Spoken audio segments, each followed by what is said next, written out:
Our first award. Our first award. Okay, good afternoon, everyone. My name's Cate and I'm representing the Kansas Film Festival. Today I'm here with the winners of the 2024 Palm Dorfman. Can you please state your name, pronouns, and your relation to the film for the record? My name is Jack Haven. My pronouns are they, them, and I directed and edited October Crow.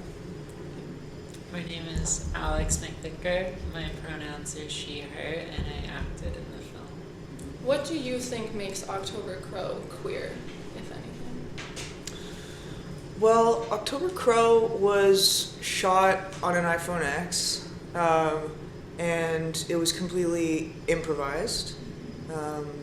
And most of the performers are queer in some sense, either, through the fact that they used to have male orgies in the woods at 12 years old, or they are aligned with some part of the queer spectrum in another way. But none of that really played into the story of the film. It was more like the process was inherently queer because we were making it up as we went along. What are some things that you both had to unlearn in the process of doing this film?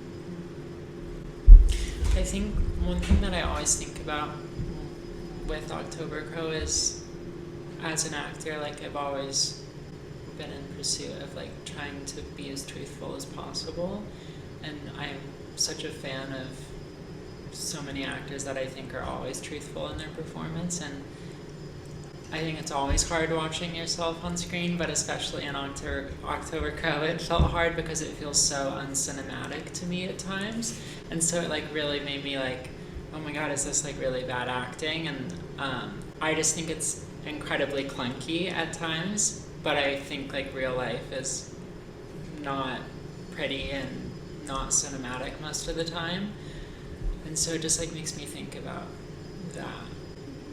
How I think there are like really great performances in film that have like a lot of emotional truth, but they're also pretty and they're kind of like hyper subtle.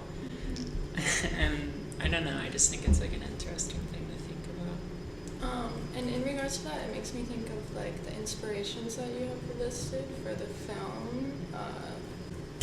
John Waters, Cinema of Transgression, Dogma 95. So do you want to talk a little bit about those and like which parts of those inspirations you chose to draw from and which parts you didn't, and like why? Mm-hmm. I think one of the biggest inspirations was Cassavetes' first film, Shadows. He had an acting school in LA, and he started working with the students to create characters that became the characters in Shadows, which was an improvised film.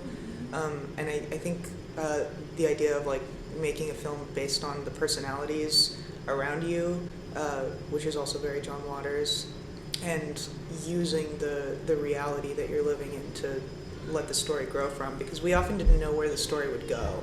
Like, I had it in my head sometimes, but usually it was like, okay, today we're going to go meet Larry, and whatever Larry says is we're going to follow that thread of story.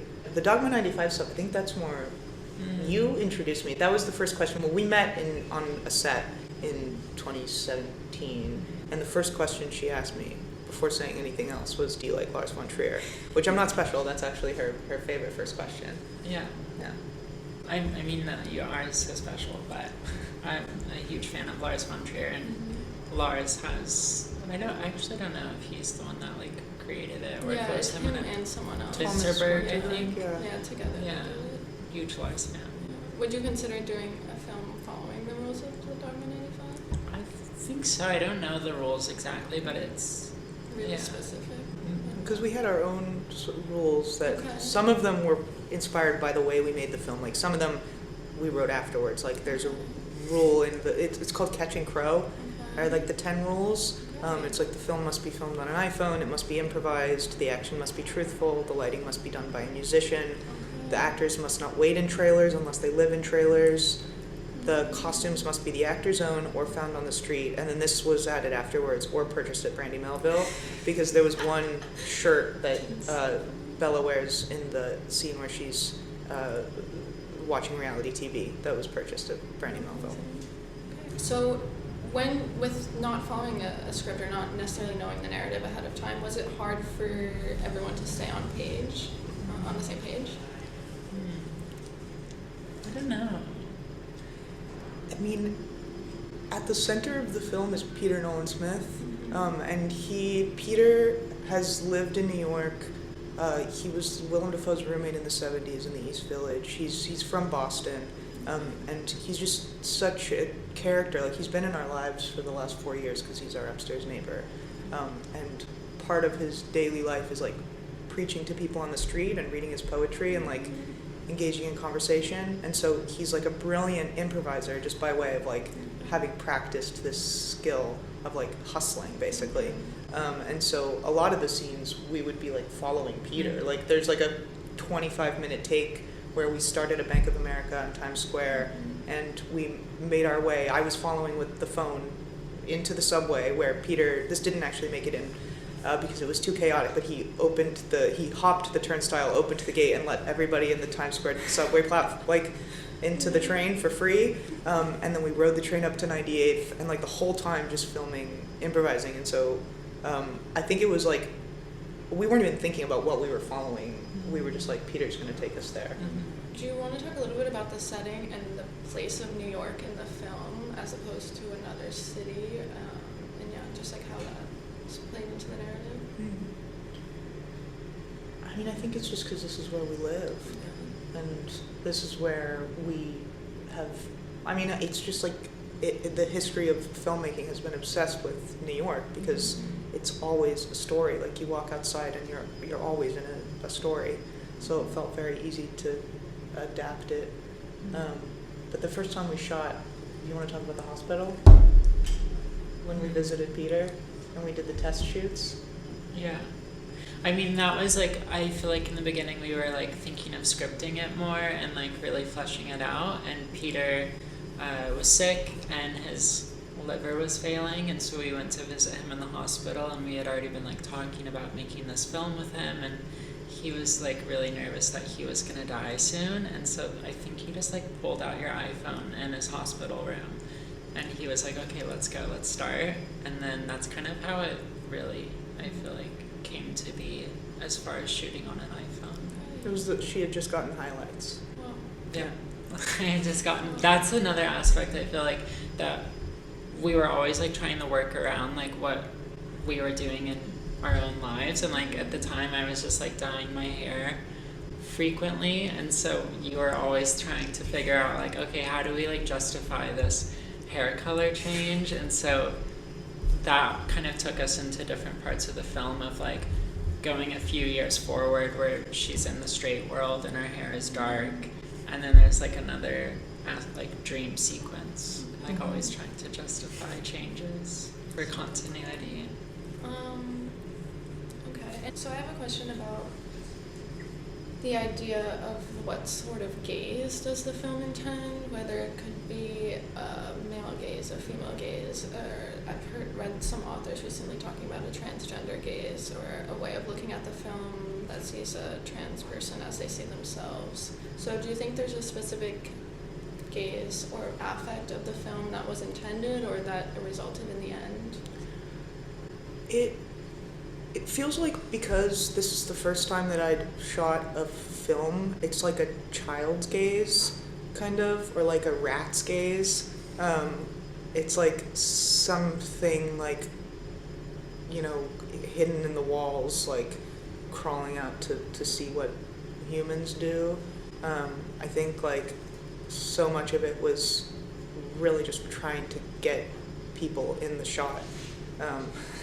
I don't think there was a specific intention behind the gaze, but I think it can be seen as a trans gaze because that's just like, I'm a trans gay, so yeah.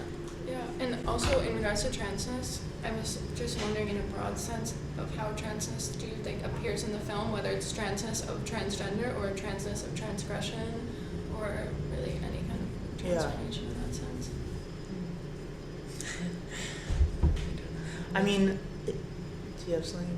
I was just thinking, like, so James Steele, Peter's character in the film, he comes back at the end having just gotten a transplant, and Peter really did get a transplant, and that's how we were able to finish the film. He got a liver on Christmas Eve, and he shows Bella his scars, and she touches them, and he tells her that he's got a woman's liver, and this is all true. Like, Peter got a liver from a person he says is non-binary named Paula, and so he in real life has been very adamant that he is now trans, and he's like, I know for a fact that your DNA changes, like I can feel it, and he said he's always like, we're all in this together, we're all trans, but yeah, so I think like James is a trans character. Yeah. Yeah, and how did you guys get to know, because you also acted in the film, you know, part of it. How did you guys get to know or familiarize yourself with your characters in the process? Well, I think like the film was like sex work was supposed to be like a really central part of it, and there came a time where we were having trouble like getting other people to do these like client scenes in the film, and we were like, we really need a few more if it's going to be a film about this. And so that's when you had the idea of acting in it, and you know, we're so comfortable with each other and we could make it whatever we wanted. Yeah, we had several people drop out of the film who were going to play clients. There was also even there's a scene in the film in the beginning, it's like a party scene, and we were like just looking for people to come and fill the background, and you guys found this guy on your way there and invited him, and he came, and then like halfway through he was like, is this a sex thing? And then he left. That's funny. He was working in a shoe store. Oh. Yeah, how did like community play a role in the film? You shot it with mostly people that you already knew or close friends, and also just the community of New York City, like in the process. How did that play into? Well, so I've been a part of a performance group called Subtle Pride since I was 19, I guess. And so we work together. That's Zach Donovan, Misha Brooks, and Minna Walker. And the four of us built a community with each other. And then Zach and I, we started Wave Magazine together, and then Zach and I now have continued working on it. But like that central community is like the machine behind having been able to make the movie. Like Zach was holding the computer with headphones on, recording on GarageBand for most of it, and Minna Walker did the score with Offsha. And so yeah, it's just people that we know and people who are excited about doing something that feels like fun and dangerous and totally strange and different from the boundaries that they've been able to work in. And then Peter was really essential in finding us the cast. Like he would just send me pictures of his friends and be like, and he sent us Catherine, and he said bourgeois top, and she plays the like former Bella in the film. Bella meets at the party. So I watched the screening of this film, Los Freakies, which is like a punk film that's coming out soon. And when interviewing one of the directors, he said that someone said the most punk rock part about this film is the gay wedding. The gay wedding that's in the film. So I'm curious, I think you guys have described October Crow as being a punk film in ways. So how do you think punk films and queer films are related, or how do these two concepts play into October Crow? I think that in making a film, you are required to, in order to get money, explain yourself again and again and again and again, and justify yourself to people who are terrified of losing money. And being terrified of losing money is very non-punk. Like, you have to take incredible risk to make a movie. And I think like there's a bravery in punk filmmaking because you are not doing it for the money. You're doing it because there's like something screaming inside of you that says you have to do it. Also, like making something that people might not like or understand. I think we were really scared to show people the movie because we were like, this is a YouTube video made by a 5-year-old, you know, and in a way that's punk. For In regards to like the distribution of the film and like the way that you guys screened it, how do you think that speaks to the nature of the film itself, or how was that experience? I mean, I feel like we also talked about Cassavetes again, of like reading an interview where him and Jenna had trouble like finding a distributor for a lot of their early films, and so they would just directly go to theaters and like ask them to screen it. And so I think that's always a huge influence. And like you started talking about like taking it on tour across the country, and there's like a theater in Texas who said they would screen it, and so I don't know. And we're always saying the experience of like watching it in a room with people is like a big part of it, and it's like not a movie that you watch alone on your computer, really. Oh yeah, I want to talk a bit about the noise in the film and the soundtrack of the film. How did that play into the story building, I guess? I think it's such a score film. Like Minna and Afsha made it. I think there's like two aspects to that, because one, we were working with lav mics. We had 2 lav mics, and that's it. And sometimes one of the lav mics would be dead because we'd have been shooting all day. And so the sound is just absolutely horrendous. Like sometimes you can't even hear what people are saying. We shot in the Spaniard in the West Village, and I had to like use all the editing software was free, so I used like a sample of an AI program to strip the background noise. And I think like it sounds like trash, but I don't mind that because it's like it bugs you in the right places. But I think Minna and Afsha's score is just so beautiful. They're both like incredibly talented musicians, and we worked for like just 2 weeks. It wasn't a really long time, and they would just like improvise the songs. I think one of the parts of the film I think is like the most freaky and impactful is the dream sequence, which was I think the very last thing we shot, or the second last thing to the scene with the 2 of us, and that has that really weird sound sample of Larry's voice saying, "Oh boy," and you think it's a mistake almost, like when we've shown it to people, you're like, but it's like this like demon kind of. Yeah. Oh yeah. Also with the dream sequence, do you want to talk a bit about the camera work and like, yeah, especially in that scene, I thought it was super interesting. Where did those ideas come from? How did it play out? What were the choices with the filmography, I guess? It's like totally improvised filmmaking. Like when you're holding a phone, you know how it is. You can move it wherever you want. You're not like having 10 grips set up the light. So, I mean, we're working with Laura Lundy, who's my mom, who's like just, she's a phenomenal actress and totally willing to do like whatever her body tells her for the scene. Like Easton, who plays John, is like standing behind her in the dream, and we had no idea what she was going to do, and she like grabbed him by the shirt and put his hands on her tits and just like started dancing. And so she gave me freedom to like get up in her face and like get deep in. And when she saw the film, she was like, "Oh no," because she's like me. She'll do whatever, and then afterwards be like, "Why?" That's so funny. Yeah, what was it like for shooting with your mom? It was awesome. It was really good. It was really good to work with her. She's directed me so many times. Like I grew up with her directing me and stuff. I think the funniest part was shooting in the Uber. Oh yeah. Yeah, we shot it in an Uber SUV. And you just had to go around. You were like, "Can you just go around the block while we film this scene?" And he was so down. And what didn't work while filming the movie? I don't know. I just feel like we started out with like a much larger scope of a story, and once we really got to filming it, we realized a lot of that wasn't feasible with how we were doing it, but it actually kind of worked out nice, and like to not be so attached to something. But like in the beginning we were like dreaming up this like story about sex work with like trans women and having almost like an orphanage, or I guess like a brothel, but like we kept saying like an orphanage of like girls, and like we were like dreaming up a cast list, and obviously that did not work out. Yeah, it was hard to get people to do the film who weren't part of our immediate circle or who didn't know anything about filmmaking. Like I think, yeah, people were intimidated by the the scrappiness of it.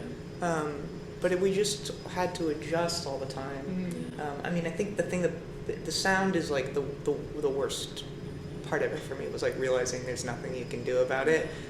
But I think we adapted to it.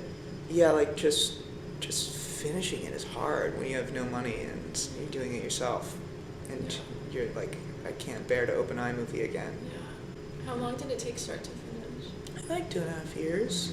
Yeah, and filming pretty infrequently. We would take like a year break. Yeah. And if you were to compare like the importance of narrative to the importance of style, or even with casting, was the narrative something you really wanted to hold on to, or was it less important compared to other aspects? There was no narrative. Okay. Like there was no idea of a narrative that we needed to like get to. I think like we knew that it was like a love story between Bella and James, and that there was like an aspect of evil in the character of La Bruja. But other than that, we were like flying by the seat of our pants. So I think like for me, the only things that were important was that the film was long enough, and that the performances felt true, and that people felt like comfortable giving them, which wasn't always the case. You weren't always comfortable. Just because of like social anxiety and like shooting like guerrilla style in the streets of New York, I would get so anxious. Yeah. But I was thinking about how like a huge thing in the beginning, I feel like, was being really inspired by like specific people in your life, and like your mom is obviously such a character, and like we love her so much, and we just were like dreaming up this very specific character for her. And there was a scene that we really wanted to do that did not happen. Yeah, I think the essential image that we started with was there was a dress, the dress that La Bruja wears. It's a black dress with a white collar, and she would be in that dress in a wheelchair, and it would be a very quiet scene of her rolling through the aisles of a grocery store and then going up to the counter to check out. And you like don't see her face yet. You just see the checkout person giving her change, and their hand is trembling, and the coins are jingling, and then you give it, and then you see her face, and she's just so sinister. And then another image was her in the wheelchair through the snow. You remember that one? That was huge for us, thinking of La Bruja being pushed in the snow, chasing her. Yes. Yeah. But I feel like the mental aspects of thinking of your mom's character stayed the same. Yeah. Like from that first conversation to actually shooting it with your mom. Like it is like how I pictured her. There's also like such tension between her and Peter, my mom and Peter, the first time that they met. Immediate, I would say, sexual tension, which pivoted very quickly to hatred.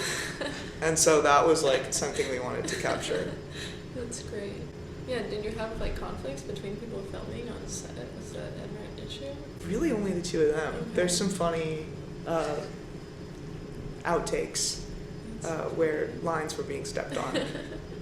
In regards to the settings too, like the restaurants in the film and the bar scene with Peter in this film, and even the railroad scene at the beginning, what were the choices with those places?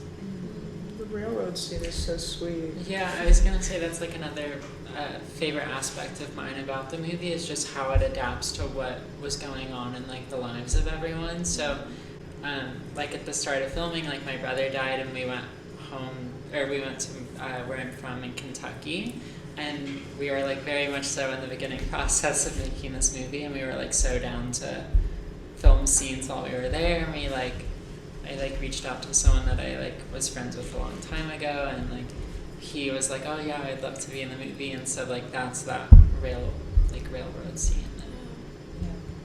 And then the bar, the 169. That's Peter has like a $60,000 tab at the 169. But they love him there because he's like an old alcoholic, like he's been going for years. So they were very down to let us film. Oh yeah, and do you think that October Crow tells a relatable story?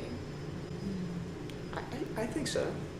I think it's sort of a classic tale of like running away from the place that has hurt you to a place that feels full of new opportunity, and realizing that there's just as much pain there.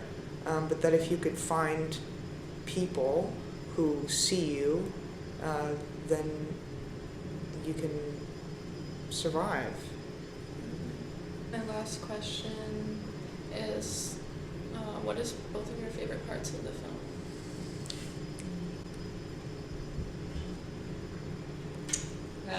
The scenes I like the most, I think, are the scene with the lemon on the bed. I think is like a cute scene, and I actually do like really enjoy that scene, and I don't like hate myself in it. And then I really love the dream sequence as well, and the score. Yeah, the score is like one of my favorite parts of it, and of course your mom as well. I think they're just like so many moments that I like wish I could quote to people all the time. Like especially Larry's performance, I just think is so awesome and so extreme. Like I really love the first scene between him and Peter when he says, "I'm the one with the fucking ulcer, asshole," and also when Peter said when he's like, "You give a shit." I don't give a shit. You do give a shit. I don't know why. Because I think about that in my relationships with people who give a shit and people who don't. Yeah, that's great. Cool. I think that's all the questions that I have, unless you guys have any final notes to add.